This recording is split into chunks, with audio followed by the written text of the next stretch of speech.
Shalom Bapak Ibu yang terkasih dalam Tuhan. Shalom. Sekali lagi shalom. Shalom. Puji Tuhan, sudah banyak jiwa yang sudah hadir ya.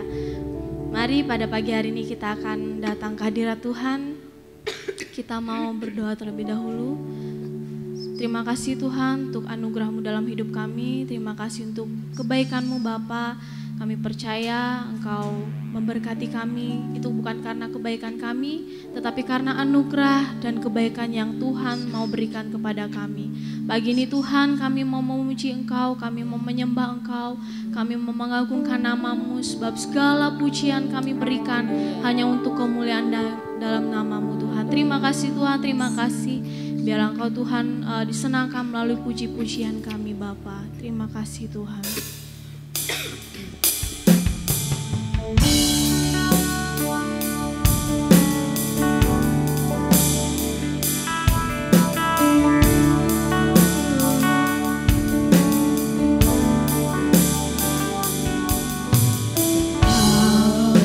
Pencipta hidupku,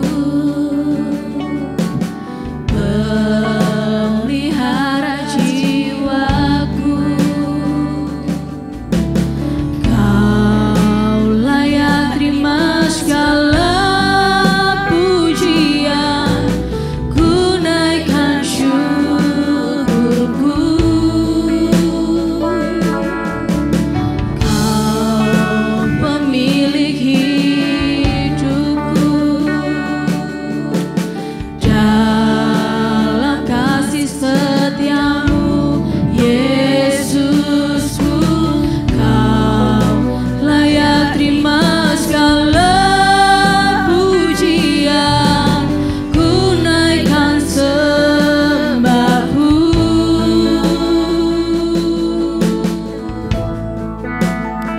Segala pujian dan syukur bagimu,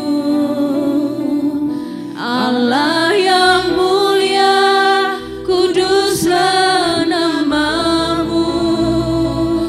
Kaulah yang awal, yang akhir dari segalanya. Yesus, Kaulah pujian bagiku.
lagi memuji Engkau.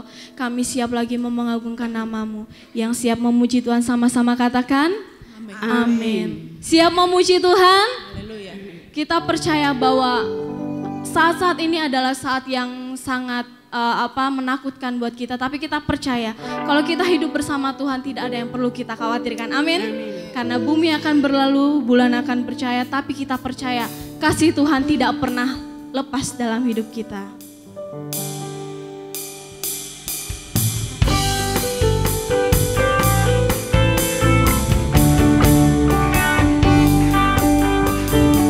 Biar bumi akan berlalu, biar bulan tak bercahaya lagi, biar langit akan bergoncang, matahari tak bersinar lagi, tetapi Tuhan Yesusku tak pernah ingkar janji. Semua yang difirmankannya pasti akan digenapi. Biar bumi akan berlalu, biar bulan tak bercahaya lagi, biar langit akan bergoncang, matahari tak bersinar lagi, tetapi Tuhan Yesusku tak pernah ingkar janji. Semua yang difirmankannya pasti akan digenapi. Shalalalalala, saya cinta Yesus. Shalalalalala, Yesus cinta saya. Shalalalalala, saya cinta Yesus. Shalalalalala, Yesus cinta saya. Bapak Ibu, ini lagunya santai tapi saya mau Bapak Ibu bergoyang sedikit demi sedikit ya, supaya ada pemanasan buat kita, oke? Kita berolahraga karena ini juga masih pagi ya, oke? Ayo.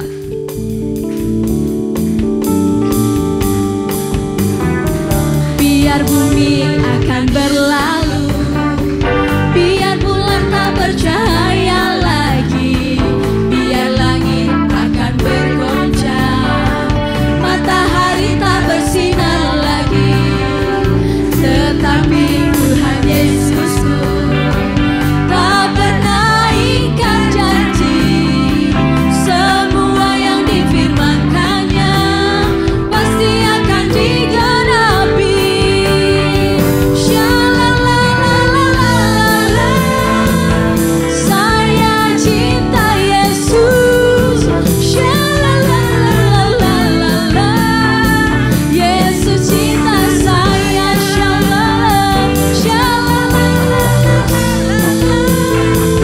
Saya cinta Yesus. Shalalalalala, Yesus cinta saya lagi. Shalalalalala, saya cinta Yesus. Shalalalalala, Yesus cinta saya sekali lagi. Shalalalalala, saya cinta Yesus. Shalalalalala, Yesus cinta saya. Shalalalalala, Yesus cinta saya.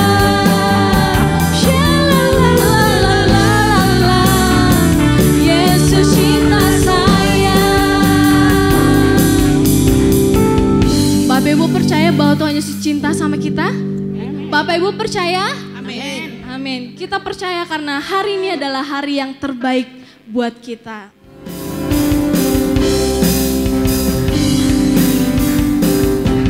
Hari ini hari yang telah dijadikan Tuhan. Mari kita bersuka. Sekali lagi katakan hari ini hari yang telah dijadikan Tuhan. Mari kita bersuka.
Mari kita akan mempersiapkan hati kita untuk mendengarkan firman Tuhan. Kita memberikan tanah yang terbaik supaya firman yang akan disampaikan bisa membuat kita semakin bertumbuh, bisa membuat kita semakin melekat kepada Tuhan. Terima kasih Tuhan, terima kasih. Biarlah Engkau sentuh setiap hati kami Tuhan. Betapa ku mencintai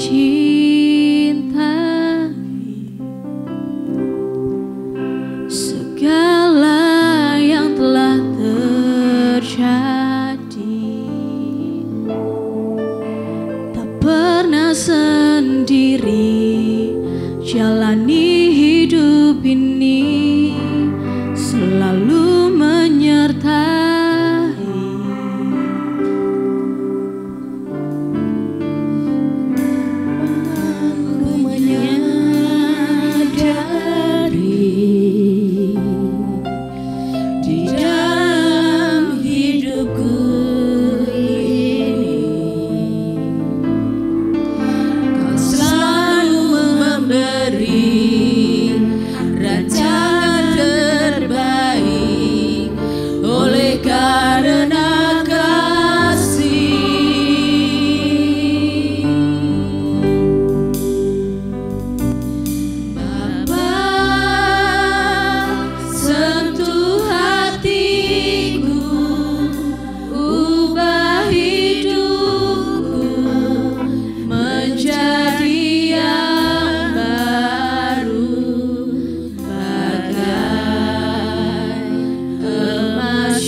Kasih-Mu tidak pernah berhenti mengalir dalam hidup kami Tuhan. Karena Engkau adalah pribadi yang sangat memuaskan jiwa kami. Engkau yang tidak pernah membiarkan kami sendirian dan tersesat. Karena kasih-Mu yang begitu besar ya Tuhan, yang membawa kami terus masuk ke dalam kesempurnaan-Mu Tuhan.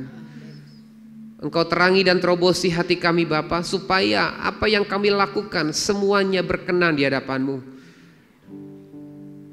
Terima kasih Tuhan, kami sudah memuji dan memuliakan Engkau. Jiwa kami Tuhan dipuaskan lewat pujian dan penyembahan kepada-Mu. Engkau yang terus menyentuh hati kami Bapa. Dan pada hari ini juga kami mau disentuh oleh kebenaran firman-Mu Tuhan. Karena firman-Mu adalah Engkau sendiri Tuhan.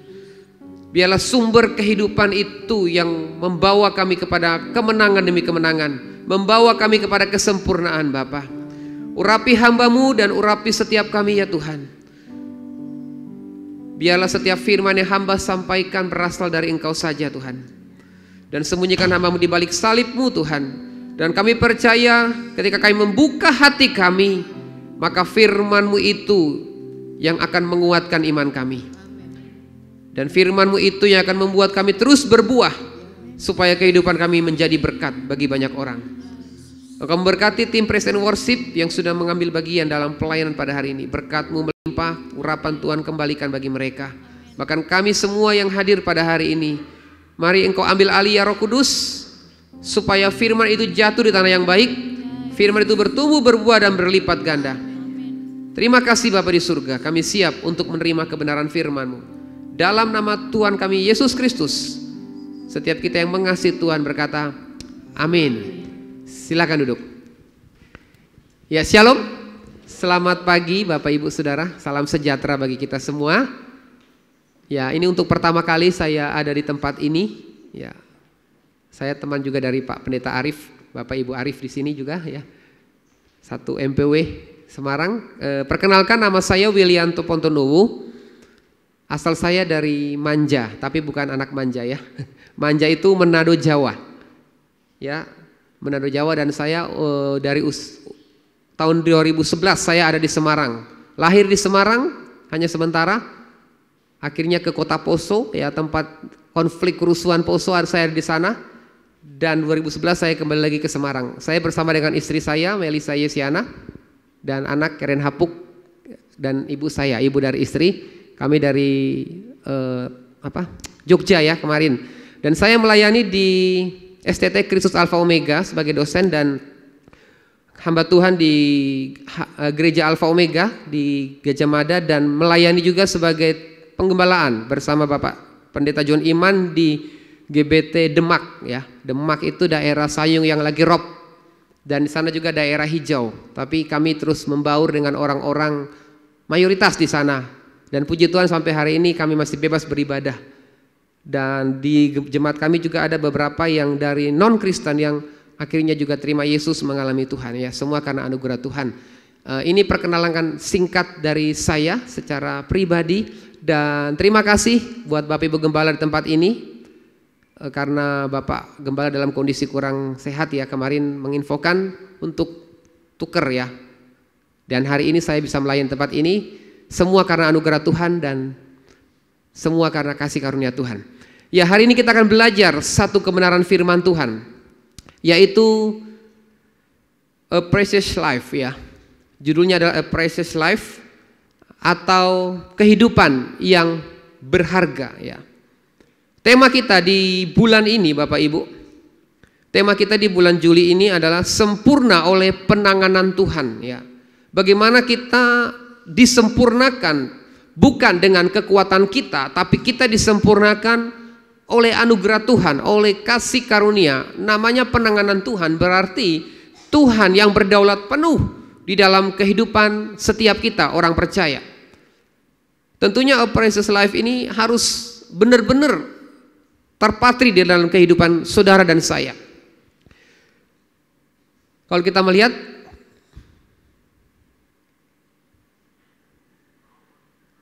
ya, berikutnya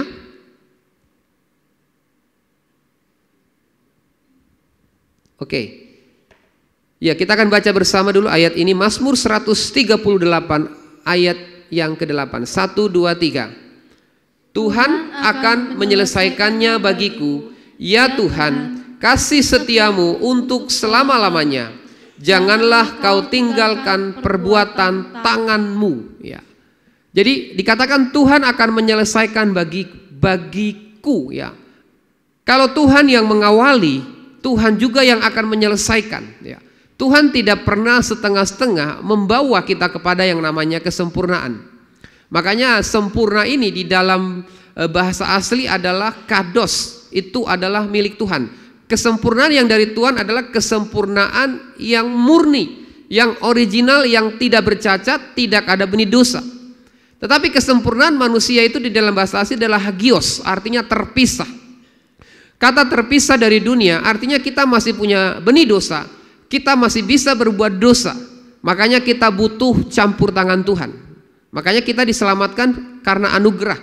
Dan di dalam anugerah itu Tuhan juga akan menyempurnakan kita menjadi pribadi yang dewasa. Makanya dikatakan kasih setiamu untuk selama-lamanya. Ketika Tuhan menyelesaikan, kasih setia Tuhan itu tidak pernah dibatalkan. Sekalipun kita tidak setia, Allah tetap setia.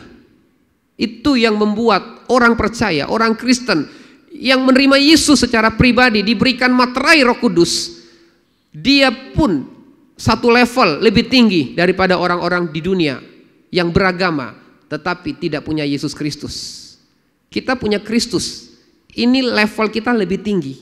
Artinya kalau kita sudah punya label Kristus dan cincin materai atau materai Roh Kudus yang mana kita dipertunangkan dengan Kristus, makanya dikatakan kasih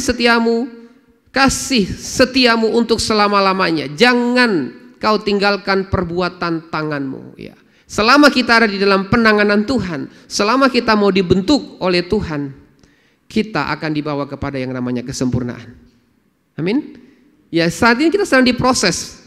Bencana-bencana yang terjadi harusnya bukan membuat kita takut. Siapa di sini yang takut dengan bencana, dengan gempa, dengan peristiwa-peristiwa perang yang terjadi saat ini? Kalau gitu saya ingin mengajak kita berpikir ya. Saya ingin bertanya dulu kepada Bapak Ibu. Kalau Bapak Ibu hari ini dipanggil Tuhan, meninggal atau mati ya, meninggal di dalam Tuhan dan Tuhan memanggil Bapak Ibu, siapa yang yakin hari ini masuk surga? Bisa angkat tangan. Yang yakin dia akan masuk surga. Hanya sedikit ya. Ya, turun tangan. Ya, hanya 15% ya.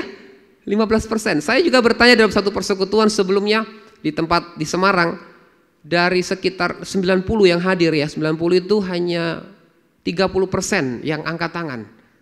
Terus yang lain kenapa? Apakah masih ada intimidasi? Atau masih ada kepahitan? Ada masih sakit hati? Atau belum memahami tentang konsep keselamatan di dalam Yesus Kristus? Kalau kita masih ragu, kita nggak jauh beda dengan orang-orang di luar sana yang beragama tetapi tidak mempunyai ketuhanan kepada Yesus Kristus. Sekarang saya tanya pertanyaan kedua yang lebih dalam lagi. Kalau hari ini Tuhan datang yang kedua kali, siapa yang yakin dia mengalami rapture atau pengangkatan? Bisa angkat tangan? Pengangkatan rapture ya. Yang lain turun tangan, terima kasih. Kenapa yang lain masih ragu dengan yang namanya rapture? Saya pernah bertemu dengan beberapa pelayan Tuhan Bapak Ibu di Semarang, pelayan yang sudah sekian lama melayani. Dia ragu dengan dirinya, saya sudah lama melayani tetapi saya masih berdosa. Saya nggak bisa meninggalkan dosa ini, dosa itu, dan saya masih terikat, terintimidasi namanya. Dan dia takut, saudara. Saya bilang, kenapa kamu takut? Kamu kan sudah punya Kristus. Ketika kasih karunia itu kita pahami dengan benar, kita tidak akan seenaknya berbuat dosa. Seorang yang memahami tentang kasih karunia, dia tidak akan seenaknya berbuat dosa. Walaupun dia berkali-kali jatuh, Tuhan selalu mengangkat. Israel itu berkali-kali tegar tengkuk, tapi Tuhan tetap mengasihi. Kasihnya panjang sabar. Itu umat pilihan Israel. Apalagi kita yang di dalam Yesus. Israel sampai hari ini menolak tentang Mesias, tetapi Tuhan masih memberikan kesempatan kepada mereka. Ada satu waktu Israel akan berteguk lutut, menangis, meratap, dan sepertiga dari mereka akan bertobat dan menerima Yesus. Itu adalah janji Tuhan di dalam Alkitab yang saya percayai Bapak Ibu. Next. Ya. Kalau kita perhatikan di sini Bapak Ibu. Nats kita hari ini di dalam Rut pasal 4 ayat 15, mari kita baca bersama. Rut 4 ayat 15. 2, 3. Dan dialah yang akan menyegarkan jiwamu dan memelihara engkau pada waktu rambutmu telah putih, sebab menantumu yang mengasihi engkau telah melahirkannya, perempuan yang lebih berharga bagimu dari 7 anak laki-laki. Ini luar biasa Bapak Ibu Saudara. Dia yang akan menyegarkan jiwamu, dan dialah, dan memelihara engkau pada waktu rambutmu telah putih, sebab menantumu yang mengasihi engkau. Ya, ini satu perkataan yang luar biasa, dikatakan bahwa engkau seperti perempuan yang lebih berharga daripada 7 laki-laki. Perempuan adalah gambaran dari gereja. Kitab Rut ini gambaran dari bagaimana gereja, di mana di situ Rut adalah dari Moab, orang-orang yang harusnya tidak masuk hitungan, sebagai orang inti yang akan Tuhan pakai menjadi penerus melahirkan Yesus Kristus, dan dikatakan lebih berharga daripada 7 anak laki-laki. 7 ini lambang kesempurnaan. Laki-laki itu kan lambang pemimpin ya. Artinya sempurna pemimpin, dan dikatakan perempuan dibilang lebih berharga. Engkau lebih berharga dari 7 anak laki-laki. Tujuan firman Tuhan hari ini adalah hidup menjadi lebih berharga.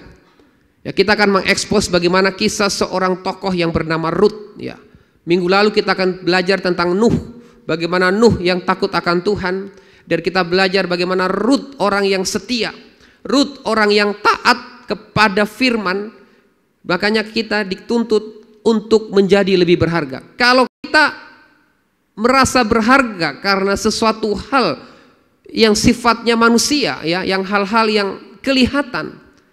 Apa sih berharga itu? Ya, kalau kita melihat di sini Bapak Ibu, kehidupan yang berharga, yaitu seringkali penekanan dari A Precious Life adalah berharga dari sudut kekayaan. Banyak orang saat ini menunjukkan kekayaan. Banyak orang menunjukkan yang namanya pengetahuan. Kita melihat artis-artis ya menunjukkan barang-barang branded, ya, mengatakan berharganya kita, nilainya dilihat dari barang branded yang dipakai supaya kelihatan bernilai, kelihatan wah. Apakah itu yang dimaksud oleh firman? Kalau kita melihat A Precious Life ini menekankan betapa pentingnya berharganya kehidupan itu sendiri. Seringkali itu terkait dengan sesuatu yang langka dan sulit didapatkan, Bapak Ibu. Ya. Itu berkaitan dengan sesuatu yang sulit untuk didapatkan. Umumnya orang menilai seorang itu ketika dikatakan berharga itu dari keberhasilan materi. Ada yang mengatakan dari status sosial, bahkan dari pencapaian pribadi di dalam hidupnya. Ada seorang tokoh yang bernama Alexander the Great. Ya, kalau Bapak Ibu pernah mendengar, Alexander Agung adalah raja Makedonia yang luar biasa, yang begitu hebat, menaklukkan berbagai negara pada zaman itu. Dia dari tahun abad 356 sebelum Masehi sampai 326 sebelum Masehi dalam hidupnya. Dia seorang yang luar biasa, yang tangguh, seorang yang gagah perkasa. Satu ketika sebelum dia meninggal, dia tahu waktunya, ketenarannya akan runtuh. Dia punya kekayaan, dia punya dokter-dokter yang hebat, dan dia tidak terkalahkan sepanjang sejarah pada waktu itu di usia muda. Tapi suatu ketika dia akan merasa dia sudah mulai tua, akan meninggal. Dia katakan, kalau saya nanti meninggal, saya minta 3 permintaan. Permintaan yang pertama adalah, emas segala kekayaan saya, sebagian taruh di peti dan sebagian kasih ke rakyat. Buang ke jalan-jalan supaya rakyat bisa mengambil emas, perak, emas dan semua kekayaan yang saya miliki. Yang kedua, kalau saya meninggal, kumpulkan semua dokter-dokter hebat untuk mengiringi pemakaman saya. Dan yang ketiga, kalau saya meninggal, buat 2 lubang dari peti, biarkan tangan saya bisa keluar dari 2 peti tersebut. Apa arti dari 3 pernyataan ini, Bapak Ibu Saudara? Kalau kita memperhatikan 3 permintaan dari Alexander the Great atau Alexander Agung ini, Bapak Ibu Saudara. Yang pertama adalah kalau kita melihat di sini, ketika dikatakan dokter-dokter terbaik harus berada bersama dengan dia. Artinya di sini bahwa tidak ada satupun keahlian medis yang dapat menolong seseorang di kemudian hari. Mungkin ada dokter-dokter hebat, tabib hebat yang bisa menolong sakit penyakit tertentu. Tetapi ada satu masa di mana ahli medis tercanggih di dunia, dokter sekalipun tidak bisa menolong seseorang dari yang namanya kematian. Yang kedua, harta kekayaan disebarkan di sepanjang jalan. Ini memberikan pengertian bahwa kekayaan dunia tidak bisa membawa orang, tidak bisa dibawa mati. Semua orang akan meninggalkan dunia ini dengan tangan kosong, dengan tangan hampa. Dan yang ketiga, kalau kita melihat tangan yang keluar, artinya bahwa manusia datang dengan tangan kosong, dia kembali pun dengan tangan kosong. Kita tidak bisa berdaya tanpa Tuhan. Artinya di sini Bapak Ibu, keberhargaan kita bukan dilihat dari materi. Sekalipun kita juga butuh materi. Kita pun pelayanan butuh materi, Saudara. Kalau nggak ada transportasi, ya kalau zaman dulu bisa jalan kaki, sekarang kan kalau nggak ada mobil ya bisa berhari-hari sampai ke sini dari Semarang, ya bisa berjam-jam. Tetapi di sini materi bukan segalanya, Saudara. Materi bukan segalanya di dalam hidup kita. Banyak orang ingin kaya, ya. Makanya Alkitab tidak pernah mengatakan ingin kaya. Kekayaan silakan kita kaya karena anugerah. Ingin kaya. Kenapa orang ingin kaya? Ya karena ingin menonjol, supaya orang itu ingin dihargai, ya. Banyak orang-orang kaya dengan cara instan. Misalnya sekarang judi online, utang, pinjaman online, ya, judi online, pinjaman online, nipu kemana sini, terus ngambil untung yang lebih. Karena apa? Ingin kaya. Tuhan tidak pernah menghendaki seseorang itu ingin kaya, keinginan kaya. Bapak Ibu perhatikan waktu kisah seorang anak muda yang bercakap-cakap dengan Yesus. Waktu orang muda ini bertanya kepada Yesus, Tuhan, bagaimana caranya supaya saya masuk surga? Apa yang harus saya perbuatan baik, apa yang harus saya lakukan? Terus Yesus katakan, kamu harus melakukan hukum Taurat. Kasihilah orang tuamu, hormatilah, kasihilah musuhmu dan semuanya. Semua sudah saya lakukan. Hukum-hukum dalam 10 hukum Taurat sudah saya lakukan. Lalu apa Tuhan katakan? Pernyataan yang sangat menemplak anak muda, seorang muda yang kaya itu. Dia katakan, jualah seluruh hartamu dan ikutlah aku. Harta ini kadang-kadang membuat keinginan kita itu terpikat. Makanya mamon ini adalah musuh terbesar kita kepada Tuhan. Ketika seseorang menggantungkan dirinya kepada kekayaan, seperti Alexander the Great tadi, dia menyadari bahwa dia hampa. Dia menyadari bahwa di satu titik terlemah dia membutuhkan Tuhan. Sama dengan kita, Saudara. Materi tidak akan bisa membawa kita memiliki segalanya. Sekalipun hukum bisa dibeli dengan uang. Banyak sekarang hukum-hukum bisa dibeli dengan uang, Saudara. Status sosial. Seberapa sih kita jadi pemimpin, seorang itu jadi pemimpin, ada masanya dia pasti akan lengser. Ada masanya ada regenerasi. Bahkan pencapaian-pencapaian pribadi. Kita perlu memperlihatkan bahwa kehidupan yang berharga di mata Tuhan bukan ditentukan dari hal duniawi. Ya. Jangan kita mengukur dengan hal-hal duniawi, melainkan ini Bapak Ibu, kesetiaan, kasih dan ketaatan dalam perjalanan iman. Ketika kita hidup dalam kesetiaan, kasih dan ketaatan di dalam perjalanan iman kita, Tuhan akan membuat kita berhasil. Amin. Keberhasilan bukan selalu diukur dengan uang. Keberhasilan itu berbicara mengenai kemurahan Tuhan. Kebajikan dan kemurahan Tuhan akan mengikuti hidup kita seumur hidup kita. Amin. Kalau kemurahan Tuhan ada, otomatis berkat itu akan terus mengikuti. Orang tidak akan dikuasai oleh mamon, sekalipun uang itu kita pegang, kita tidak dikendalikan oleh uang, tapi kita yang mengendalikan uang. Tuhan tidak bilang tidak boleh punya uang, tapi Tuhan menginginkan kita jangan mencintai dunia, jangan cinta uang. Punya uang gak apa-apa, tapi cinta uang ini loh yang kadang-kadang keinginan ingin kaya, ya ini yang berbahaya. Ruth seorang wanita asing, dikatakan di situ wanita asing dari Moab mengalami transformasi dari kesedihan Bapak Ibu menjadi kemuliaan karena hidupnya berakar pada iman dan kebaikan. Dia wanita asing Bapak Ibu, dia tidak layak, tidak harusnya menjadi seorang keturunan bahkan dari untuk melahirkan Yesus. Kalau kita melihat Moab ini adalah putra Lot dari hasil hubungan inses ya dengan putri sulung. Bapak Ibu bisa lihat dalam Kejadian 19 ayat 30 sampai 38, dan dia dianggap sebagai nenek moyang bangsa Moab. Bangsa Moab ini ada di pegunungan di wilayah laut sebelah timur Laut Mati, yang sekarang ini bagian dari Yordania, Bapak Ibu. Ya, yang lagi konflik juga dengan Israel ya. Di bagian sebelah timur Laut Mati, Bapak Ibu. Dan tanah Moab ini dikenal dengan tanah yang subur, tanah yang diinginkan, tanah subur di Bapak Ibu, Moab. Bangsa Moab sering terlibat dalam konflik dengan Israel, dengan umat pilihan Allah. Wilayah Moab ini kalau kita melihat terletak di sebelah timur Laut Mati, berbentangan dari Sungai Arnon. Dan wilayah ini dikenal dengan kesuburannya, sangat subur tempat ini, saudara. Dan Rut berasal dari Moab. Rut berasal dari Moab atau orang asing yang tidak layak memperoleh belas kasihan dan keselamatan dari Tuhan. Kalau Rut aja orang asing, Tuhan berikan kasih karunia, apalagi saudara dan saya, kita yang adalah umat perjanjian, di mana kita adalah Israel rohani, Bapak Ibu. Kita level kita lebih daripada mereka. Kesalehan orang-orang pada zaman itu, tapi mereka juga punya yang namanya titik kelemahan.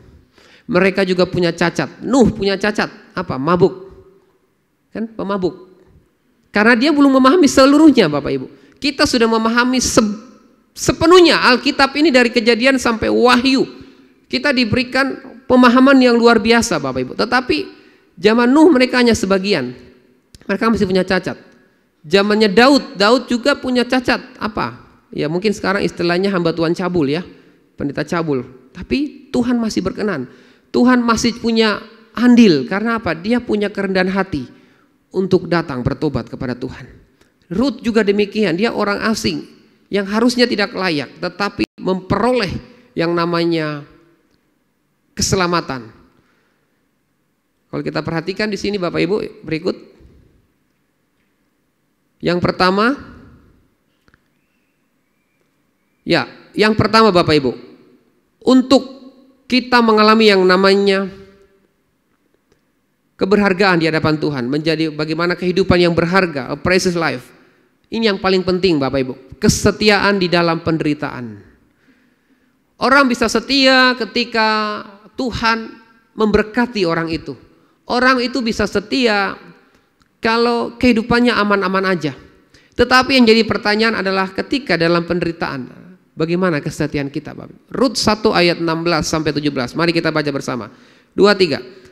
Tetapi kata Rut, janganlah desak aku meninggalkan engkau dan pulang dengan tidak mengikuti engkau, sebab kemana engkau pergi, ke situ jugalah aku pergi, dan di mana engkau bermalam, di situ jugalah aku bermalam. Bangsamulah bangsaku dan Allahmulah Allahku. Di mana engkau mati, aku pun mati di sana, dan di sanalah aku dikuburkan. Beginilah kiranya Tuhan menghukum aku, bahkan lebih pada itu, jikalau sesuatu apapun memisahkan aku dari engkau selain daripada maut. Ini kesetiaan yang luar biasa dari Rut. Rut selama hidupnya dia pasti mengalami yang namanya penderitaan, Bapak Ibu. Dia mengalami suatu proses yang berat, di mana di situ dia bergumul dengan masalah-masalah pribadi ya. Tetapi di sini kita melihat dikatakan jangan desak aku meninggalkan engkau. Padahal Naomi mertuanya menginginkan Rut supaya pergi meninggalkan. Tetapi dikatakan di situ jangan desak aku.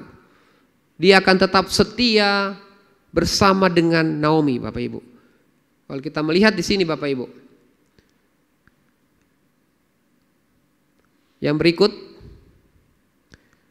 Rut memilih tetap setia kepada Naomi ya. Sekalipun tidak ada jaminan masa depan. Bayangkan, Rut memilih tetap setia kepada Naomi sekalipun tidak ada jaminan masa depan.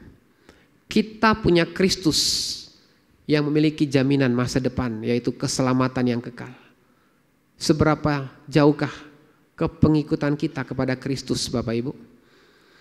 Saya ingat sebelum saya mengenal Tuhan atau saya percaya kepada Yesus secara pribadi, saya pernah mengalami keluarga konflik kerusuhan Poso. Kalau Bapak Ibu tahu tahun 98-2001, konflik yang menjurus kepada SARA waktu itu. Dan kami sekeluarga disandra oleh sekelompok ekstrim radikal, orang-orang yang membenci akan nama Tuhan pada zaman itu. Ya secara manusia harusnya saya mati, saudara. Kenapa? Karena sudah mau dipanah waktu itu, mau dibunuh. Mau dibunuh tapi campur tangan Tuhan, Bapak Ibu.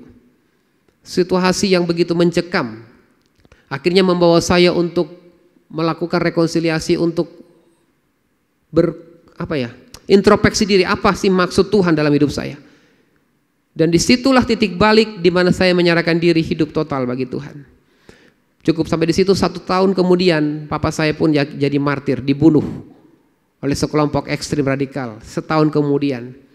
Dan disitulah saya sempat mau kuliah waktu itu tapi tidak bisa karena masalah keuangan. Karena papa saya meninggal, akhirnya saya bergumul, Tuhan apa yang harus saya lakukan.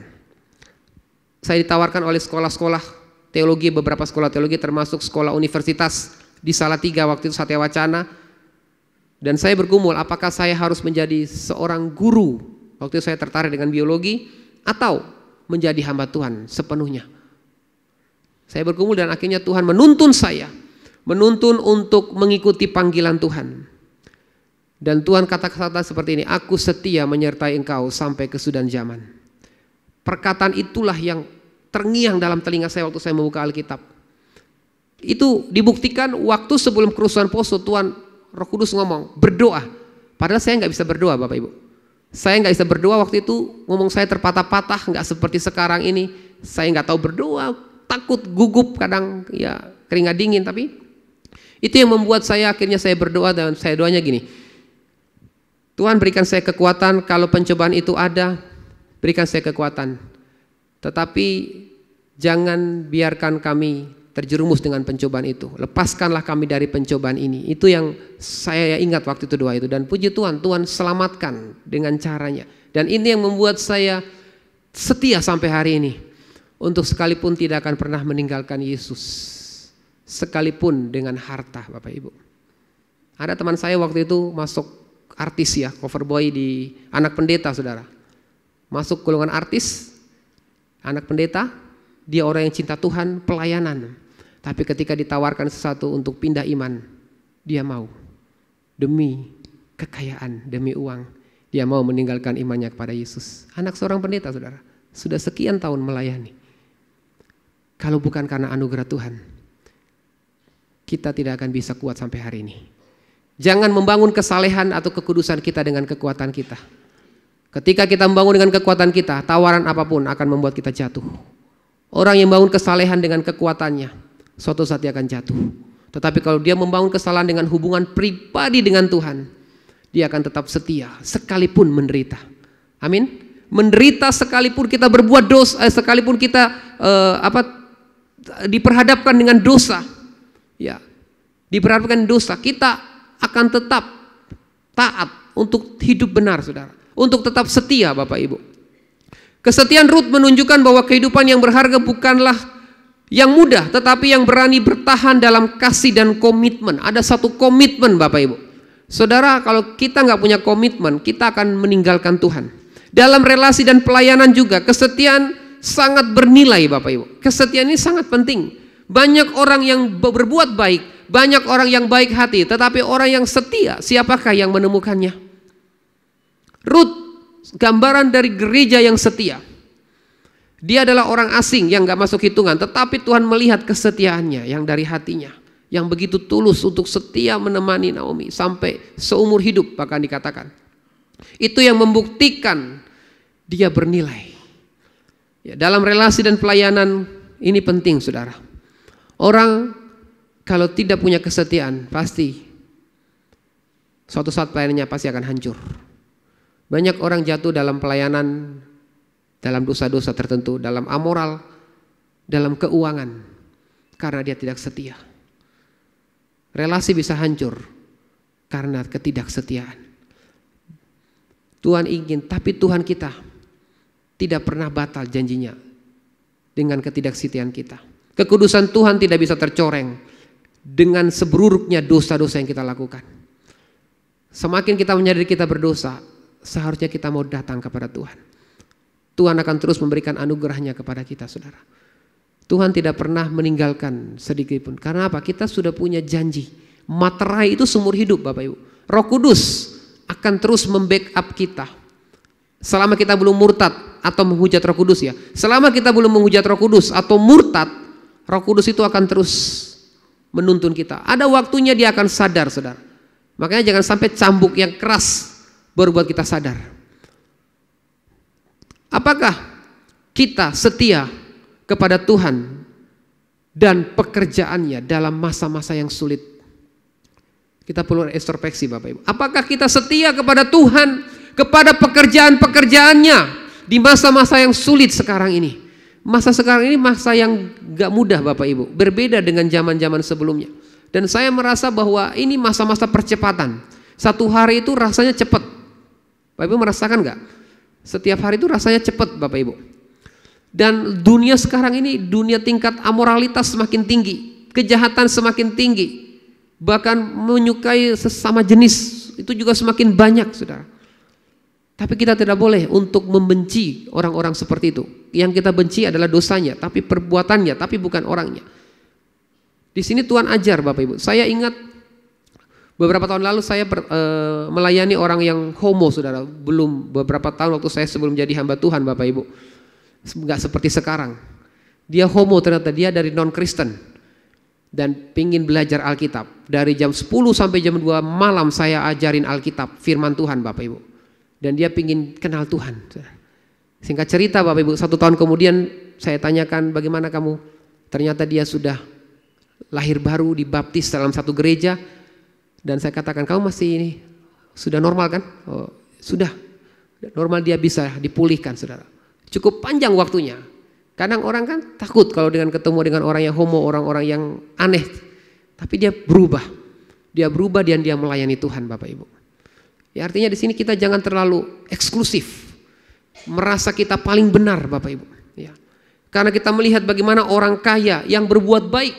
Dia berbuat baik, dia melakukan banyak hal. Orang kaya pada zaman Yesus ini sama dengan orang-orang yang membangun kesalehannya dengan kekuatannya sendiri supaya ingin dilihat orang. Dia berbuat baik, dia melakukan ini itu, melayani luar biasa saudara. Tetapi Tuhan katakan, jualah hartamu, ikutlah aku. Kadang Tuhan menuntut suatu kesetiaan. Kesetiaan kita adalah kita harus menempatkan Tuhan lebih tinggi dari segala aspek kehidupan kita. Menempatkan Tuhan lebih tinggi daripada hobi, daripada kekayaan yang kita miliki, bahkan daripada pengetahuan, kepandaian, hikmat, hal-hal yang kelebihan kita harus tempatkan Tuhan lebih tinggi. Itu bukti kesetiaan. Ketika kita menempatkan Tuhan lebih tinggi daripada segalanya, saat kita menderita, kita akan tetap gandol Gusti. Amin. Kita akan tetap pegang Tuhan Yesus. Tuhan sekali-kali tidak pernah meninggalkan kita Bapak Ibu. Yang kedua, kerendahan hati, pintu belas kasihan. Dalam Rut 2 ayat 2 dan 10. Kita baca bersama di layar ini 2-3. Maka Rut perempuan Moab itu berkata kepada Naomi, biarkanlah aku pergi ke ladang memungut bulir-bulir jelai di belakang orang yang murah hati kepadaku. Dan sahut Naomi kepadanya, pergilah anakku, lalu sujudlah Ruth menyembah dengan mukanya sampai ke tanah dan berkata kepadanya, mengapakah aku mendapat belas kasihan daripadamu sehingga Tuhan memperhatikan aku, padahal aku ini seorang asing. Ya. Seorang yang rendah hati akan mendapatkan pintu belas kasihan. Kalau kita perhatikan Lot Bapak Ibu, pada zaman dulu itu Lot Tuhan selamatkan. Waktu Abraham bertanya kepada Lot, silakan pilih mana yang kamu pilih. Kalau kamu ke kiri saya ke kanan, kalau kamu ke kanan saya ke kiri. Tapi Lot melihat tempat yang nyaman secara manusia. Artinya lebih kepada materi saudara. Dia pilih tempat yang secara materi berlimpah, mungkin menurut dia nyaman saudara. Tetapi Abraham memilih karena dia punya hikmat yang luar biasa. Dia pilih tempat yang tandus, yang gersang mungkin.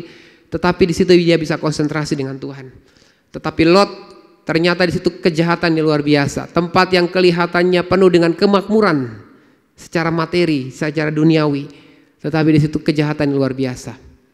Boleh dikatakan Kristen duniawi, saudara. Tetapi Tuhan tetap menyelamatkan Lot dan istrinya. Istrinya pun juga duniawi. Tapi istrinya gara-gara melihat ke belakang jadi tiang garam. Kalau istrinya nggak melihat ke belakang, pasti Tuhan pun selamatkan. Kasih karunia Tuhan itu luar biasa, saudara. Dia nggak pilih-pilih, dia melihat hati. Kasih karunia Tuhan pada zaman dulu itu sungguh luar biasa. Pada zaman itu belum ada Taurat, saudara. Hukum Taurat belum berlaku, tetapi Tuhan berikan anugerah. Zaman Daud, hukum Taurat sudah berlaku. Daud adalah orang yang berkenan di hati Tuhan. Tetapi dia melakukan perzinahan. Harusnya dia dirajam. Dia itu harusnya 3 hukuman, Bapak Ibu. 3 kesalahan yang berat, Bapak Ibu. Hukuman mati harusnya. Berkali-kali lipat dirajam menurut hukum Taurat. Berzina, merancangkan kejahatan. Ya, merancangkan kejahatan, berzina, lalu mengingini istri orang lain.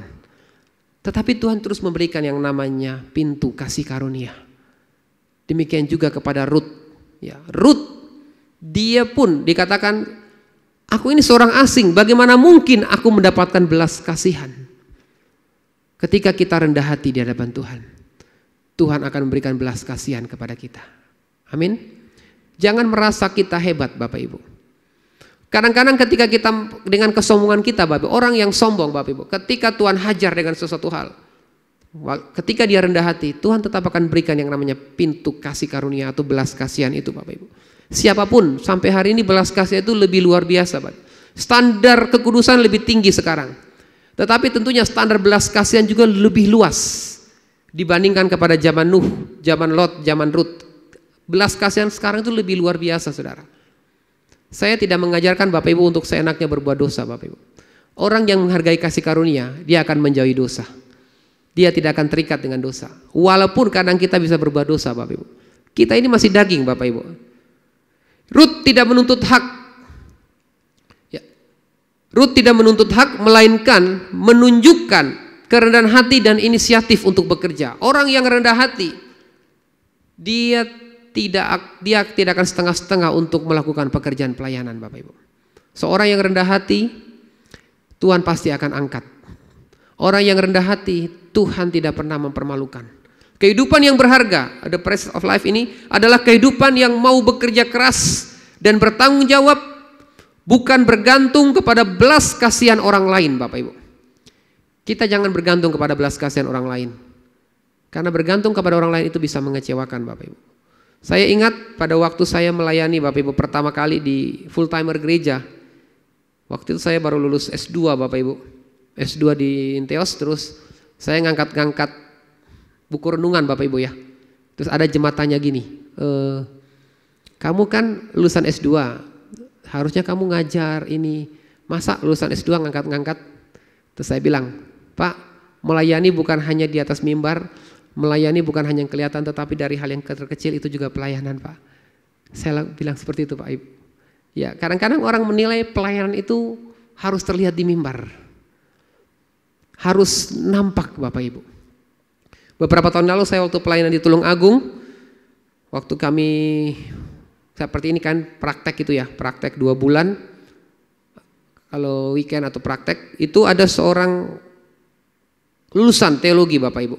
Lulusan teologi, dia bersih-bersih gereja, bersihkan ini. Tiba-tiba ngomong sama pendetanya, Pak, saya sekolah teologi bukan untuk bersih-bersih gereja, tapi saya melayani khotbah. Saya kan sudah S1, Pak, kok saya nggak pernah dijatuhin khotbah? Pendetanya bilang ke saya seperti itu.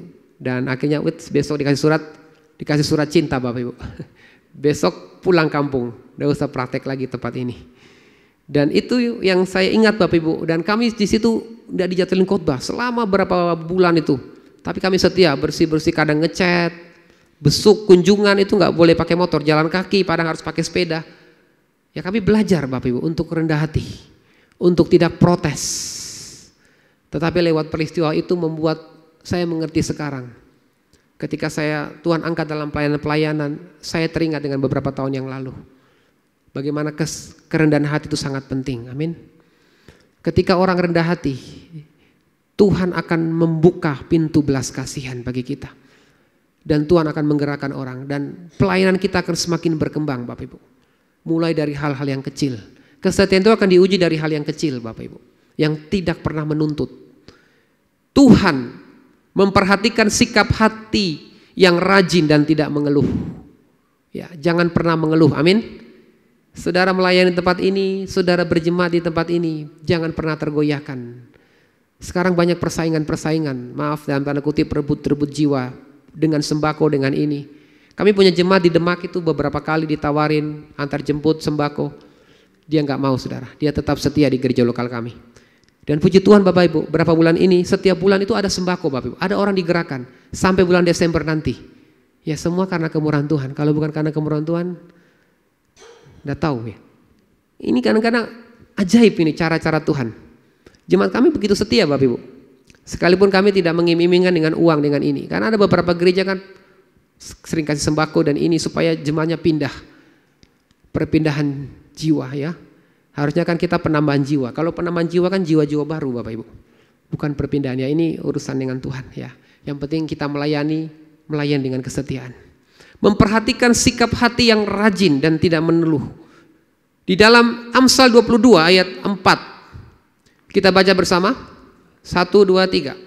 Ganjaran kerendahan hati dan takut akan Tuhan adalah kekayaan, kehormatan, dan kehidupan. Ini penting Bapak Ibu. Ganjaran kerendahan hati Bapak Ibu. Jadi bukan hanya takut akan Tuhan, tetapi rendah hati. Orang yang takut akan Tuhan, gandeng pasti dia rendah hati. Orang yang rendah hati dia pasti takut akan Tuhan. Dan mungkin dia orang takut akan Tuhan gak rendah hati. Berarti kalau dia gak rendah hati, berarti dia gak takut akan Tuhan. Dia gak akan takut akan Tuhan. Penting Bapak Ibu. Orang yang rendah hati Bapak Ibu, dikatakan apa? Kekayaan Bapak Ibu. Ini bukan hanya kekayaan rohani Bapak Ibu, kekayaan materi juga Bapak Ibu. Tuhan pasti angkat hidup orang itu. Amin. Kekayaan bukan karena ingin kaya Bapak Ibu, tapi kekayaan yang dari Tuhan. Beda ya. Kalau kekayaan yang dari Tuhan itu akan membuat kita terus rendah hati. Akan terus membuat kita memberi. Bahkan dikatakan kehormatan. Ini di dunia Bapak Ibu. Kekayaan, kehormatan. Dan yang terakhir adalah kehidupan. Ini di kekekalan. Kehidupan yang kekal Bapak Ibu. Makanya kalau Bapak Ibu rendah hati, mengerti tentang konsep kasih karunia Bapak Ibu. Kasih karunia kan pemberian secara cuma-cuma. Tetapi nggak gratisan Bapak Ibu. Memang ada harga yang harus kita bayar. Ada harga yang berat Bapak Ibu. Tetapi saya percaya Tuhan pasti memampukan kita. Hanya orang-orang yang rendah hati yang akan dimampukan dan diangkat oleh Tuhan. Tapi kalau kita sombong Bapak Ibu, kalau kita sombong, kita tidak akan bisa diangkat oleh Tuhan. Banyak orang-orang sombong jatuh Bapak Ibu. Saya punya teman dulu waktu sekolah teologi, dia suka berdebat Bapak Ibu. Bahkan sering melayani. Tetapi ketika keluar dari sekolah Alkitab, saya melihat mereka ada yang meninggalkan Tuhan, ada yang tidak lanjut dalam pelayanan. Tapi orang-orang yang saya lihat dulu gak begitu terkenal, sering bersih-bersih, kaca ya. Kami jam 3 kalau kerja bakti, bersih kaca. Dan saya ingat dulu saya kerja bakti bersih kaca, saya bilang gini, saya menganggap bersih kaca itu seperti membersihkan dosa-dosa jemaat. Saya berimajinasi. Terus kalau bersihkan rumput, saya menuai, Tuhan ini adalah jiwa-jiwa yang akan aku tuai nanti ke depan. Dan puji Tuhan Bapak Ibu, beberapa waktu yang lalu, beberapa tahun-tahun ini Bapak Ibu, saya melayani jiwa-jiwa yang belum mengenal Tuhan, yang non-Kristen. Dan mereka dibaptis, bertumbuh, terima Yesus Bapak Ibu. Alkitab mencatat bahwa ketika kita melayani satu jiwa dan mereka bertobat, 1000 malaikat bersorak-sorai. Amin. Itu yang harus menjadi bagian kita sebagai orang percaya. Menjangkau jiwa bagi Tuhan. Hari-hari ini banyak jiwa-jiwa yang haus. Siapa Yesus? Apakah Yesus itu Tuhan? Kalau Yesus Tuhan, kenapa dia disalib? Kenapa Tuhannya orang Kristen kok jadi manusia? Itu beberapa yang tanya Bapak Ibu. Saya pakai TikTok, IG untuk memberitakan kabar baik. Orang lain mungkin buat vlog makanan. Saya juga vlog makanan, tapi makanan rohani Bapak Ibu. Yaitu Yesus Kristus. Saya sebarkan, ada yang bertanya seperti ini, dia bilang, wah kamu mana dalilnya ini kalau Tuhan seperti ini, dan mana bukti sejarah? Saya tunjukkan, ini bukti sejarahnya. Dalilnya adalah Alkitab adalah firman Allah dan Yesus adalah Tuhan. Itu dalil yang tidak bisa dipatahkan secara bukti sejarah. Dan hari-hari ini YouTube kita lihat bersebaran di mana-mana. Dan Alkitab mencatat, kalau Injil diberitakan ke seluruh dunia, tibalah kesudahannya. Makanya sekarang zaman percepatan Bapak Ibu. Jangan main-main dengan perang Israel dengan Iran ini. Kalau kita memperhatikan di Indonesia ini meladang penuaian. Di satu sisi Indonesia, Cina, negara-negara Timur Tengah di sana penuaian jiwa-jiwa Bapak Ibu. Banyak orang-orang sekarang dibaptis, terima Yesus. Makanya terjadi juga perang. Ini nubuatan Bapak Ibu. Israel ini satu nubuatan di mana Tuhan akan datang. Tuhan akan segera datang. Dan ditandai juga di satu sisi terjadi perang di mana-mana, terjadi ekonomi yang goncang-ganjing, tetapi di satu sisi terjadi penuaian jiwa-jiwa Bapak Ibu. Indonesia ini adalah ladang penuaian Bapak Ibu. Jadi di sini kalau kita melihat berikut, next, yang ketiga, ketaatan Bapak Ibu. Ketaatan jalan pemulihan. Kita baca bersama di dalam Rut 3 ayat 5 sampai 6. 2, 3. Lalu kata Rut kepadanya, segala yang kau katakan itu akan kulakukan. Sesudah itu pergilah ia ke tempat pengirikan, dan dilakukannya lah tepat seperti yang diperintahkan mertuanya kepadanya. Ada kata tepat Bapak Ibu. Tepat seperti yang diperintahkan oleh mertua, enggak meleset, artinya tepat Bapak Ibu. Pergilah ke tempat pengirikan Bapak Ibu. Dia mendengar. Orang yang respon mendengar dengan baik, dia akan terus taat sampai mati dalam hidupnya. Amin. Tapi kalau kita nggak pernah mendengar itu bukan hanya sekedar dengar Bapak Ibu. Mungkin hari ini di antara Bapak Ibu ada yang mendengar, tetapi pikirannya kemana-mana Bapak Ibu. Tapi ketika kita mendengar dan meresponi, ini akan membuat kita taat. Seperti Rut, dia mendengar, ya, seperti yang kau katakan akan kulakukan, dan dikatakan tepat seperti apa yang diperintahkan mertua kepadanya. Next, kalau kita melihat di sini Bapak Ibu, yang pertama di sini kalau kita melihat kita hubungkan dengan Nuh Bapak Ibu. Nuh taat sepenuhnya kepada Tuhan. Di dalam Kejadian 6 ayat 22, saya bacakan. Kejadian pasal 6 ayat yang ke-22 dikatakan, lalu Nuh melakukan semuanya itu tepat seperti yang diperintahkan Allah kepadanya, demikianlah dilakukannya. Kemudian dalam Kejadian 7 ayat 5, lalu Nuh melakukan segala yang diperintahkan Tuhan kepadanya. Ini 2 kali Bapak Ibu. Kalau lebih dari 1 kali, ini sesuatu yang serius. Tuhan sedang berbicara sesuatu tentang yang namanya ketaatan. Kalau Nuh begitu taat Bapak Ibu, waktu dia taat, karena dia tahu bahwa akan terjadi banjir besar, walaupun berapa puluh tahun kemudian Bapak Ibu, dia sudah mempersiapkan jauh-jauh hari. Satu ketaatan yang luar biasa yang dilakukan oleh Nuh. Lalu dikatakan di sini Rut mentaati nasihat Naomi dengan respon yang benar, walaupun langkahnya penuh dengan resiko dan problematika kehidupan. Sekalipun langkah-langkah kita kadang beresiko Bapak Ibu, kita belajar untuk taat. Taat untuk melakukan firman. Ketaatan kita diuji ketika di dalam masalah yang berat. Ya. Contoh saya sampaikan ilustrasi Bapak Ibu. Saya beberapa tahun yang lalu juga Bapak Ibu, waktu jadi mahasiswa di salah satu sekolah teologi Bapak Ibu. Secara manusia saya butuh uang Bapak Ibu. Waktu itu kami uang hidup dengan iman, dan saya juga disponsor.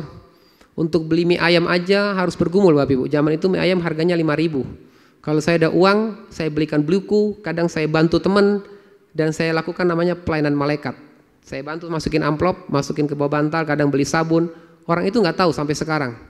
Saya kalau memberi dengan tangan kiri nggak boleh ketahuan tangan kanan. Dan satu ketika Bapak Ibu, saya melihat uang 50.000 di tahun 2002 waktu itu. 2002 uang 50.000 besar nggak Bapak Ibu? Zaman itu besar ya. 50.000 Bapak Ibu, uang saya tinggal 1.000 di kantong dompet. Saya amankan. Ini cobaan Bapak Ibu, butuh nggak ya? Apa gilimah? Saya ambil, saya amankan dulu Bapak Ibu. Kalau enggak nanti hilang. Alkitab saya juga hilang, bahkan maaf celana kolor saya, celana CD saya juga hilang Bapak Ibu. Di sana itu sekolah teologi. Dan saya tanya kepada teman saya yang boleh dikatakan orang yang cukup berada ya waktu itu. Kamu kehilangan uang nggak? Dia periksa. Oh iya, berapa? 50.000.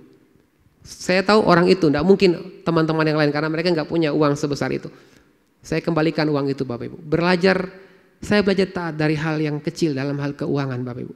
Saya berikan uang itu dan bilang, oh makasih ya, ini ada vitamin-vitamin susu di kamar, minum, ambil aja makan, enggak usah bilang saya. Wah, terjamin Bapak Ibu. Makanan terjamin. Nah, ini yang saya bilang, kebajikan dan kemurahan belaka akan mengikuti aku seumur hidupku. Artinya Tuhan kadang memproses kita dengan situasi-situasi yang tidak mengenakan Bapak Ibu. Tetapi di situ ketaatan kita diuji. Dan dari hal yang kecil itu Bapak Ibu, Tuhan mulai mempercayakan saya dalam hal keuangan, dari bendahara di OSIS, lalu bendahara di dalam satu persekutuan mahasiswa dengan uang yang dari yang kecil sampai yang nominal gede Bapak Ibu. dalam bendahara. Karena ya saya belajar Bapak Ibu dalam hal kejujuran. Kadang-kadang kita ini diproses Bapak Ibu. Ya, kita belajar kepada satu tokoh yang bernama Ruth. Sekali dia tetap punya respon yang benar walaupun langkahnya penuh resiko dan problematika kehidupan. Dan Boas melihat kualitas pribadi dari Ruth yang saleh dan berkenan dan bersedia menjadi penebus. Ya, Boas bersedia menjadi penebusnya Ruth karena dia lihat dia saleh dan berkenan, bukan karena kekuatan dia, tetapi karena Tuhan Bapak Ibu. Saya katakan di awal tadi, jangan membangun kesalehan dengan kekuatan kita Bapak Ibu. Kalau kita membangun kesalehan dan kekuatan kita, berarti kita mengatakan iman plus perbuatan. Perbuatan itu ada di dalam iman. Orang beriman kepada Kristus. Makanya Alkitab, tanpa iman tidak seorang pun berkenan kepada Allah. Alkitab tidak pernah menulis tanpa perbuatan tidak seorang pun berkenan. Tidak ada ayatnya Bapak Ibu. Tapi iman jelas ada, kitab Roma itu. Tanpa iman tidak ada seorang pun yang berkenan. Kata berkenan itu adalah menjadi miliknya Tuhan. Artinya iman itu yang menjadi landasan kita sehingga kita membangun takut akan Tuhan.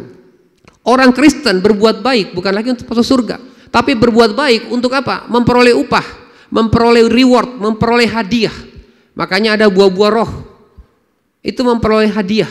Karunia itu menopang pelayanan. Karunia Roh Kudus mempertajam pelayanan kita itu semakin bernafas, semakin bermultiplikasi untuk mengagungkan nama Tuhan, semakin banyak jiwa. Itu karunia. Tetapi buah roh itu mendewasakan Bapak Ibu. Buah roh itu lebih kepada yang namanya reward atau upah yang perlu kita lakukan. Ya. Kalau kita melihat di sini, ketika kita mentaati tuntunan Tuhan melalui firman dan pemimpin rohani. Ingat, kita punya pemimpin rohani di tempat ini. Bapak Ibu Gembala, Bapak Ibu di tempat ini. Seperti Ruth, dia mengikuti perintah daripada Naomi Bapak Ibu. Dia mengikuti perintah firman Tuhan, firman nubuat. Dia juga mengikuti pemimpin rohaninya. Itu akan membuka jalan pemulihan dan berkat. Ketika kita nggak taat dengan pemimpin Bapak Ibu, kita nggak akan bisa terbuka pintu pemulihan atau pintu berkat. Ya, contoh kecil di dalam berlalu lintas lah. Wah, di sini kita semangat melayani, bahasa rohnya paling kenceng, dipakai dalam karunia kesembuhan. Tetapi ketika keluar lampu merah dilanggar, ya kan? Wah, jemaat mana ini? Wah, ini jemaat GPT Temanggung. Wah, itu ya yang paling semangat melayani, yang paling depan ya. Nah, kita di gereja luar biasa Bapak Ibu, tetapi di luar ya, kita harus benar-benar menunjukkan bukti ketaatan kita Bapak Ibu sebagai jalan pemulihan dan berkat. Standar ketaatan seseorang ini yang paling penting Bapak Ibu.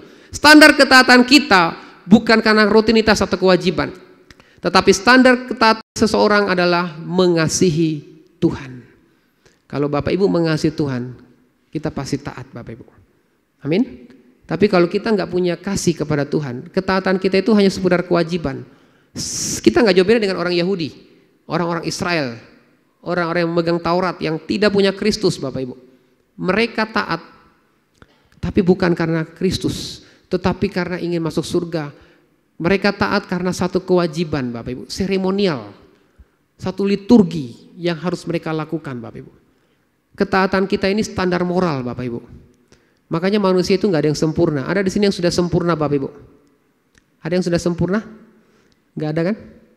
Kita nggak bisa sempurna Bapak Ibu tanpa Roh Kudus. Tuhan ingin kesempurnaan kita itu dilihat bukan dari fisik, tetapi dari hati kita Bapak Ibu. Makanya ketika seorang berbuat dosa Bapak Ibu, mencuri, membunuh, itu namanya perbuatan dosa. Tetapi ketika seorang itu marah itu benih dosa, belum masuk perbuatan. Kita merancangkan sesuatu ya dari pikiran, kita belum membunuh nih, masih benci sama si dia. Tapi kalau terus-menerus kita buahi benih itu, melahirkan yang namanya maut, itu perbuatan dosa. Itu yang namanya amoral Bapak Ibu. Selama Bapak Ibu tidak korupsi, tidak membunuh, tidak melakukan tindakan amoral, ya kita masih dalam tahap yang wajar. Itu standar kita untuk kita mengalami yang namanya rapture atau masuk dalam kekekalan. Karena kita nggak ada yang sempurna Bapak Ibu. Selama kita mau dibentuk oleh Tuhan, selama kita mau dibentuk di dalam kerendahan hati kita, maka Tuhan akan memampukan kita untuk mengalami yang namanya kesempurnaan. Yang terakhir, poin yang keempat, Tuhan memberi nama baru, Bapak Ibu. Istilah dalam tanda kutip nama baru bagi umat pilihannya. Kita buka dulu dalam Rut 4 ayat 14 sampai 15 dan 17. 1, 2, 3. Sebab itu perempuan-perempuan berkata kepada Naomi, terpujilah Tuhan yang telah rela menolong engkau pada hari ini dengan seorang penebus. Termasyurlah kiranya nama anak itu di Israel, dan dialah yang akan menyegarkan jiwamu dan memelihara engkau pada waktu rambutmu telah putih, sebab menantumu yang mengasihi engkau telah melahirkannya, perempuan yang lebih berharga dari 7 anak laki-laki.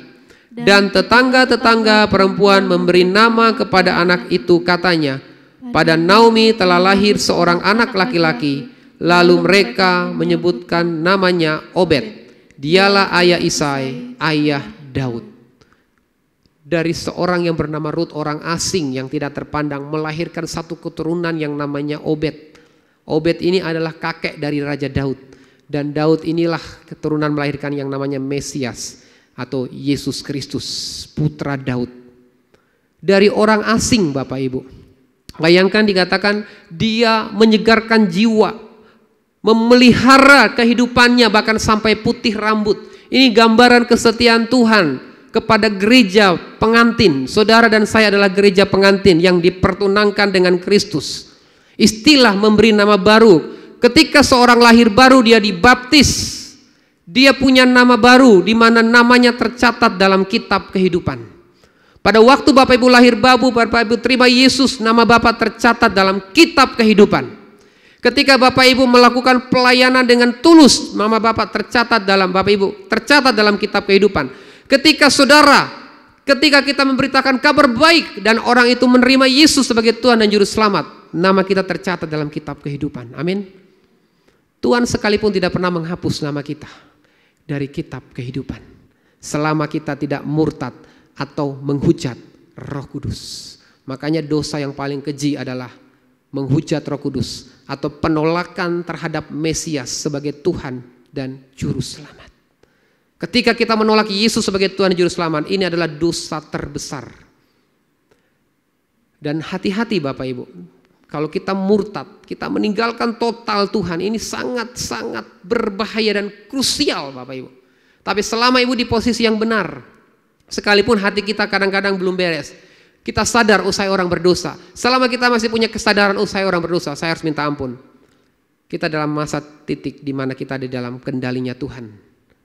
Jadi nggak perlu takut dengan ancaman, dengan intimidasi iblis. Iblis itu selalu mendakwa, memutarbalikan firman, membuat kita ragu tentang keselamatan di dalam Yesus.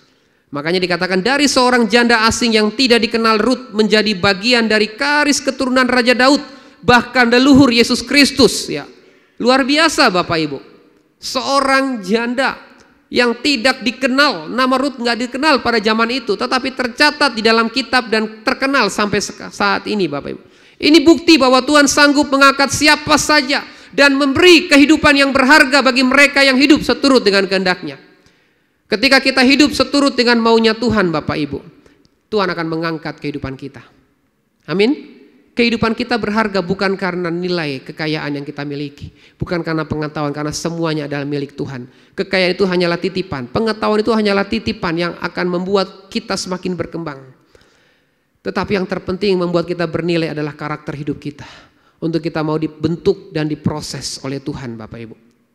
Orang berdosa yang telah ditebus oleh darah Yesus, dikatakan dia akan menjadi berharga. Dalam Yesaya 43, bisa minta tolong dibacakan Yesaya 43 ayat yang keempat. Yesaya 43 ayat yang keempat.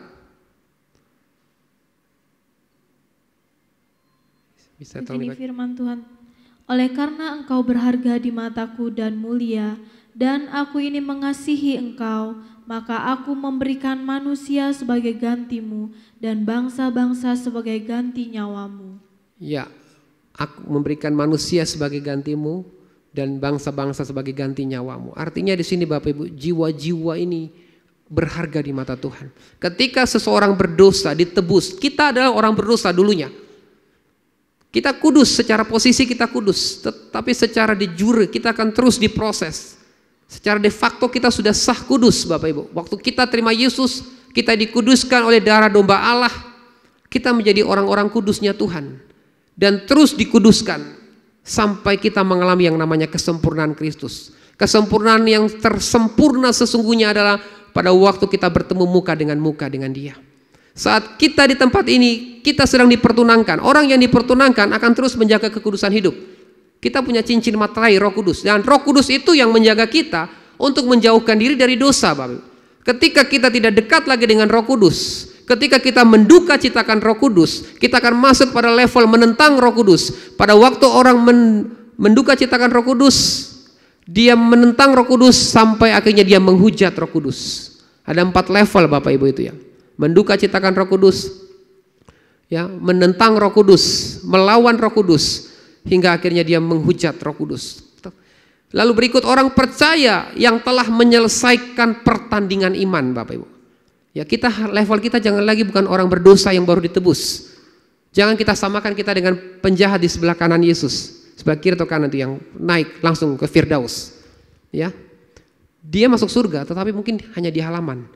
Tapi kita orang percaya yang level kita lebih daripada orang-orang berdosa, yang telah menyelesaikan pertandingan iman akan menjadi mulia. Ibrani 12 ayat 1 dan 2. Silakan tolong dibacakan.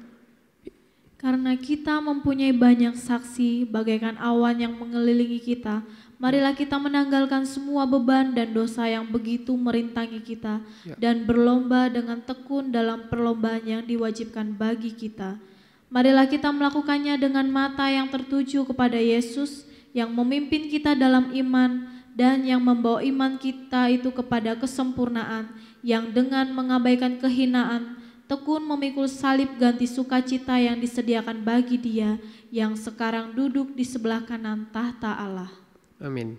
Ya, kita melihat di situ dikatakan iman kepada kesempurnaan. Kita sudah membangun dengan iman. Dasar kita itu imannya kita sudah benar, iman kepada Yesus. Makanya tertuju kepada Yesus. Pada waktu kita berdiri di atas iman, mata kita tertuju kepada Yesus Bapak Ibu. Dan iman di dalam Yesus itu yang membawa kita kepada kesempurnaan. Bukan perbuatan kita Bapak Ibu, tapi iman in Christ, iman di dalam Yesus. Perbuatan itu satu paket dengan iman, tidak bisa kita pisahkan Bapak Ibu. Ketika kita memisahkan antara iman dan perbuatan, kita akan terjebak dengan orang-orang di luar sana yang melakukan ibadah untuk dapat pahala, untuk masuk surga. Tetapi ketika kita membuat iman di dalam Yesus, di dalam perbuatan itu kita membawa satu kesempurnaan. Makanya dikatakan mengabaikan, yang dengan mengabaikan kehinaan, tekun memikul salib yang disediakan bagi Dia yang sekarang duduk di sebelah kanan. Tuhan sekarang ada di sebelah kanan Allah. Dia berdoa syafaat supaya gerejanya ini sempurna. Dia juga bersyafaat supaya gerejanya menjadi satu Bapak Ibu. Jangan berpikir bahwa Yesus di sana cuma duduk-duduk melihat mengamati kita, tapi Dia juga berdoa, bersyafaat supaya kita diberi kekuatan untuk kita tidak meninggalkan Dia Bapak Ibu. Itu yang menjadi doa Yesus, supaya kita menjadi mulia. Yang terakhir kesimpulan Bapak Ibu. Next kita akan baca kesimpulan yang pertama Bapak Ibu. Poin yang pertama 1, 2, 3. Kehidupan yang berharga bukan tentang berapa banyak berkat yang kita miliki, tetapi bagaimana kita hidup dalam kesetiaan walau harus menderita. Kehidupan yang berharga itu tentang bukan berapa banyak berkat, tapi bagaimana kesetiaan. Sekalipun kita menderita, kita setia. Itu adalah precious life, itu yang terbesar. Itu yang namanya perbuatan yang berharga, kehidupan yang berharga. Yang kedua, kita baca bersama. Hiduplah dalam kerendahan hati yang akan membuka pintu belas kasihan, sehingga kita beroleh kekayaan, kehormatan, dan kehidupan. Penting sekali kerendahan hati Bapak Ibu. Yesus datang dengan segala kerendahan hati. Dia nggak datang dengan kesombongannya. Dia nggak datang dengan popularitas. Dia meninggalkan tahta. Dia meninggalkan singgasana yang begitu mewah untuk menunjukkan, memberikan satu keteladanan, yaitu kerendahan hati dan kelemah lembutan. Dua hal ini yang membuat orang bisa sempurna, kerendahan hati dan kelemah lembutan. Makanya belajarlah kepadaku. Kalau Tuhan bilang belajar kepada aku karena Tuhan adalah rendah hati, lemah lembut dan rendah hati. Dan dikatakan jiwamu akan mendapatkan ketenangan. Kita akan mendapatkan yang namanya kekuatan. Di dalam kerendahan hati ini bukan sekedar slogan Bapak Ibu. Ini sesuatu yang hidup. Yang ketiga Bapak Ibu. Yang ketiga. 2, 3. Tuhan memanggil kita untuk taat sepenuhnya yang akan membuka jalan pemulihan dan berkat. Penting sekali taat sepenuhnya kepada firman Bapak Ibu. Ketaatan yang kita bangun sekali lagi harus berdasarkan hubungan pribadi kita dengan Tuhan. Bukan ketaatan yang dibangun dengan kekuatan kita Bapak Ibu. Ini akan membuka jalan pemulihan. Jalan pemulihan dan berkat Bapak Ibu. Jalan pemulihan dan berkat akan Tuhan sediakan. Yang keempat, yang terakhir, Tuhan akan memberikan nama baru, identitas yang baru, sehingga hidup kita menjadi berharga dan mulia. Kalau saya kata-katain nama baru, waktu kita lahir baru, tetapi nama baru yang sesungguhnya nanti adalah pada waktu Tuhan datang. Dia juga akan memberikan nama baru kepada saleh-salehnya. Saudara dan saya adalah saleh-saleh Tuhan. Nanti Tuhan akan pakai nama baru. Kita pakai tubuh kemuliaan dan kita menggunakan nama baru. Di mana kita tidak akan pernah lagi menderita, tidak akan pernah lagi sakit, tidak akan pernah lagi sedih. Di sana kita akan terus bertemu, menjadi sah mempelai pengantin. Kita saat ini mempelai pengantin baru sebagian, pertunangan. Nanti kita menikah dalam perkawinan anak domba. Makanya sekali lagi jangan pernah takut ketika terjadi perang, Tuhan akan datang. Sesungguhnya ini menjadi berita sukacita bagi kita. Amin. Sukacita karena Tuhan datang menjemput gerejanya. Biarlah firman Tuhan ini memberikan kekuatan bagi kita untuk terus bertumbuh dewasa, mengalami kesempurnaan. Kehidupan yang berharga kita akan membawa kita kepada kesempurnaan. Mari kita mau datang kepada Tuhan. Saya undang tim Presiden Worship dan petugas perjamuan kudus. Saya akan berdoa dulu untuk perjamuan kudus sebelum kita nyanyikan pujian ini. Bapa di surga, pagi hari ini Tuhan kami sudah mendengarkan firman-Mu. Ajarkan kami Tuhan untuk menjadi pribadi yang taat.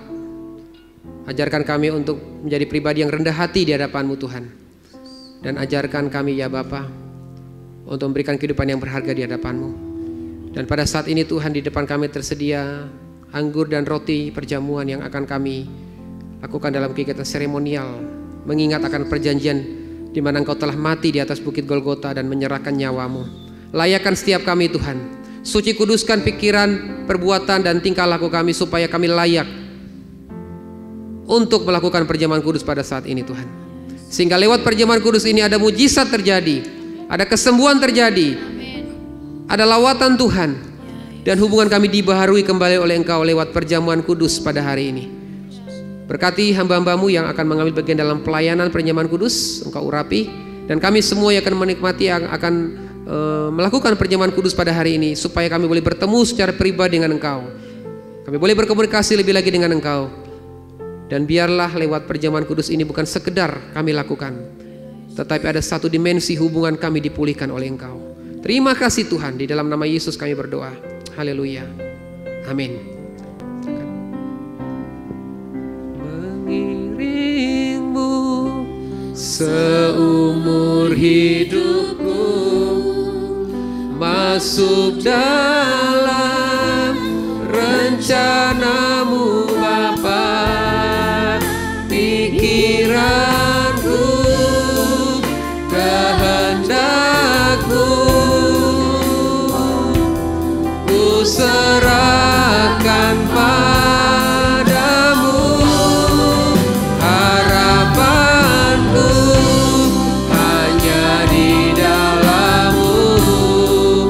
Bukan teguh bersama-Mu Tuhan.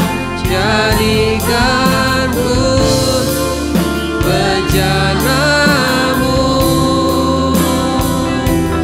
untuk memuliakan-Mu. Mengiringmu seumur hidup. Mari kita bangkit berdiri Bapak Ibu. Masuk dalam rencana-Mu Bapa. Pikiranku, kehendakku ku serahkan padamu.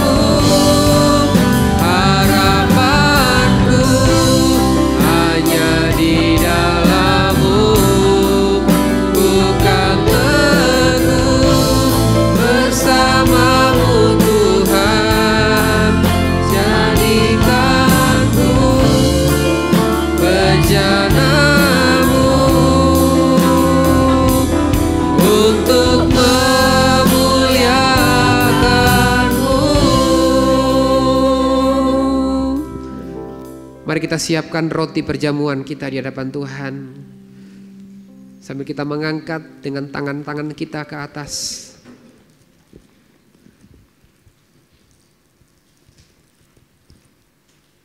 Sambil mengingat akan perjanjian Tuhan sebelum Yesus diserahkan. Dia berkata kepada murid-muridnya, inilah tubuhku yang dipecahkan bagi kamu. Perbuatlah ini menjadi peringatan akan aku. Bukankah roti yang dipecah-pecahkan adalah tubuh Kristus? Ketika kita memakan tubuh Kristus, kita diperdamaikan kembali dengan Dia.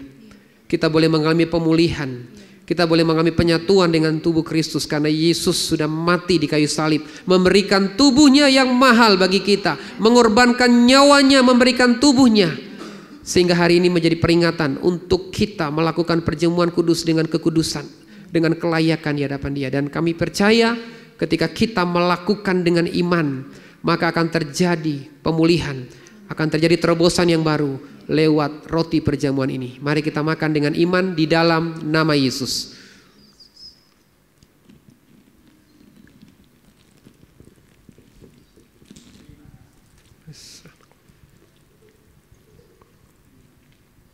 Yes, Tuhan.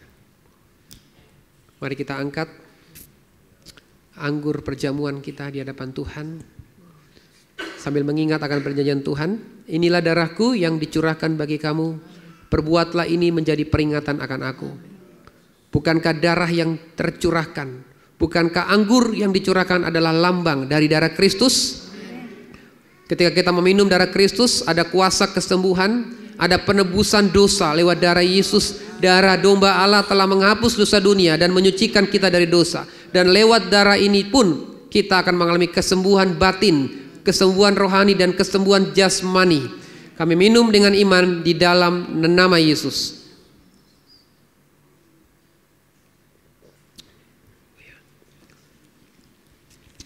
Mari kita angkat pujian ini kembali. Kekuatan di jiwaku. Kekuatan di jiwaku, ketenangan batinku, ada dalam hadirat-Mu, ku menyembah-Mu.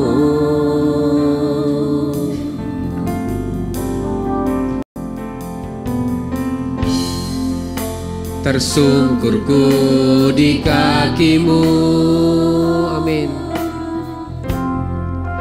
Rasakan hadirat-Mu, adabku melepaskanku, Kau cahaya bagiku, mengiringmu seumur hidupku, masuk dalam rencana-Mu Bapa. Pikiranku, kehendak-Mu, ku serahkan padamu. Katakan, harapanku hanya di dalam, yes, amin.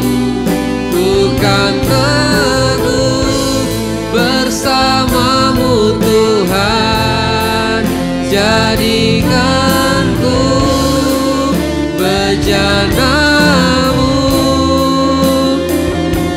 untuk sekali lagi dengan iman katakan, mengiringmu. Mari kita berkomunikasi dengan Tuhan.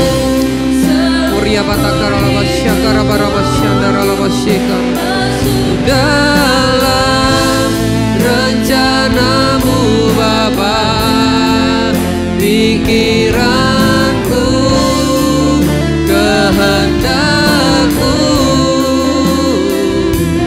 ku serahkan harapanku.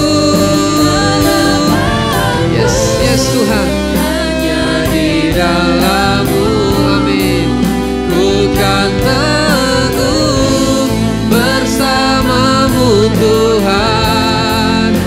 jadikanku bejanamu untuk memuliakanmu, untuk memuliakan, untuk memuliakan, untuk memuliakanmu, untuk memuliakanmu. Haleluya, haleluya. Ya rabasya karala barala basyande, uriya barala barala barala barala basya kapata karala basanda rapa papa parakara ya labasanda, ya rala barala barala basaka, gloria rabaseka. Haleluya, haleluya.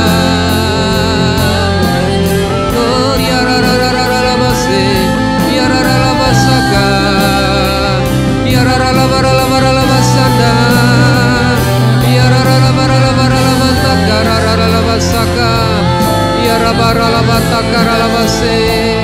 Glory, glory, glory, glory, ya rara base, ya rara barala basaka. Oh ya papa papa papa takara la bara bara la basanda, ya rara rara rara la bara la basande. Gloria rara rara base, gloria rara basaka, ya rara batakara la bara bara la basande, ya rara rara la bara basaka. Yesus, gloria rabasyaka rabasyaka. Haleluya Yesus. Saya ingin berdoa secara khusus bagi Bapak Ibu yang saat ini mengalami sakit. Silakan angkat tangan Bapak Ibu yang sakit hari ini. Bapak Ibu yang sakit, tumpangkan tangan di bagian yang sakit. Bapak di surga, hamba berdoa secara khusus bagi anak-anakmu, jemaatmu yang saat ini mengalami sakit, yang mengangkat tangan ya Tuhan. Engkau menjamah Tuhan bagian yang sakit, bagian perut, bagian kepala, bagian kaki, apapun yang saat ini mereka alami. Tuhan, Engkaulah Jehovah Rafa, Engkau yang menyembuhkan. Hari ini dia sudah sembuh dalam nama Yesus. Dalam nama Yesus, kesembuhan terjadi dalam nama Yesus. Hamba juga berdoa secara khusus bagi Bapak Pendeta Arif yang dalam masa pemulihan, yang sakit juga Tuhan, tipes ya Tuhan.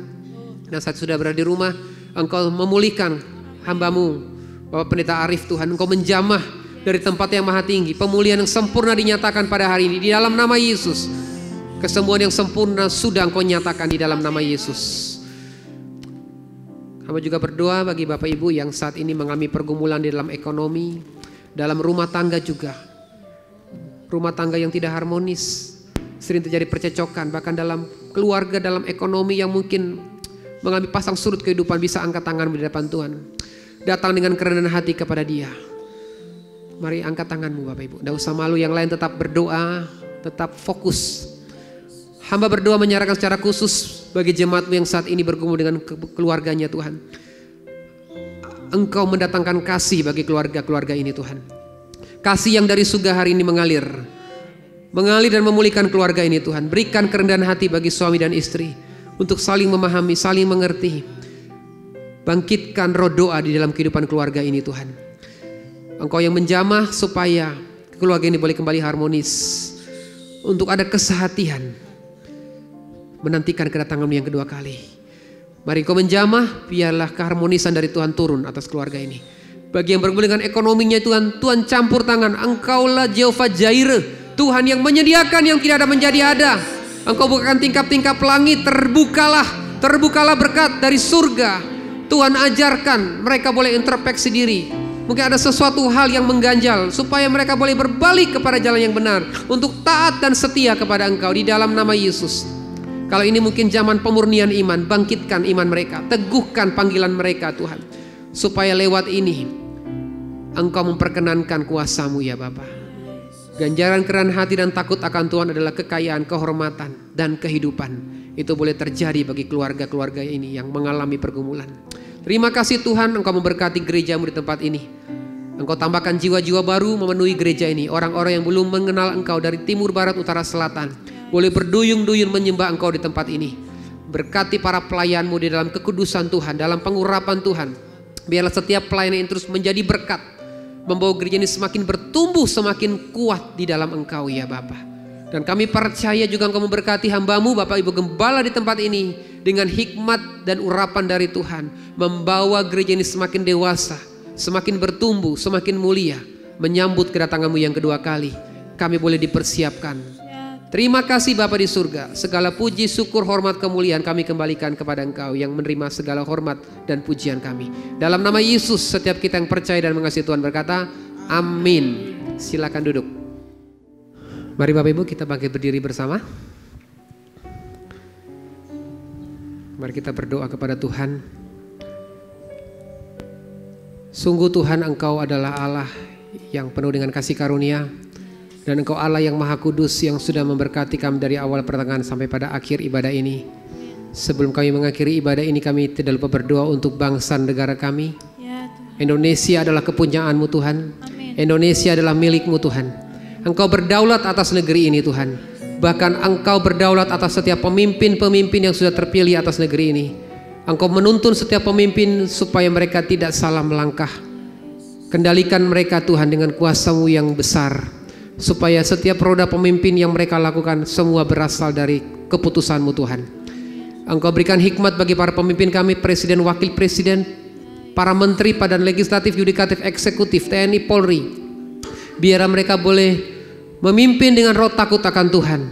Boleh membawa kemajuan, ketentraman bagi bangsa ini Tuhan.